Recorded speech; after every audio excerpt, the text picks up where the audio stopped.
2 jours de visite de travail intense pour la délégation du Cabo Verde menée par son président Jorge Carlos Fonseca. Ce petit État insulaire composé d'un archipel d'îles volcaniques était la deuxième étape de la mission en Macaronésie des explorations de Monaco. Invité par le prince souverain pendant la Monaco Ocean Week, c'était l'occasion pour le président du Cabo Verde de montrer les prises de conscience en matière environnementale qui commencent à émerger dans son pays.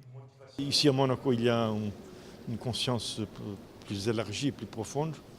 Mais je peux vous dire que du point de vue, par exemple, des énergies renouvelables, à ce moment-là, au Cap-Vert, au niveau national, il y a une couverture de presque 25% d'énergie solaire et éolique.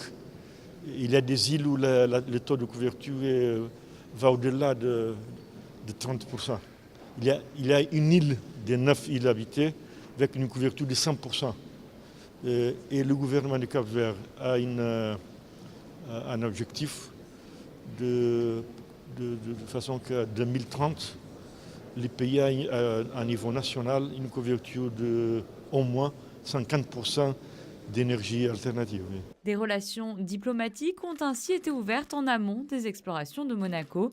La venue de la délégation en principauté montre le souhait de renforcer ces relations dans divers domaines. Cette visite de travail était ainsi l'occasion de présenter différents projets phares de la principauté, tels que celui de l'extension en mer ou encore la création de la mission pour la transition énergétique. Un dîner à la résidence du ministre d'État a permis également de rassembler de nombreux acteurs du secteur économique monégasque.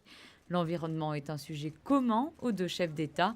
La tenue en parallèle du salon Ever dédié aux véhicules écologiques et énergies renouvelables et de la Monaco Ocean Week était l'occasion de renforcer leur coopération dans ce domaine.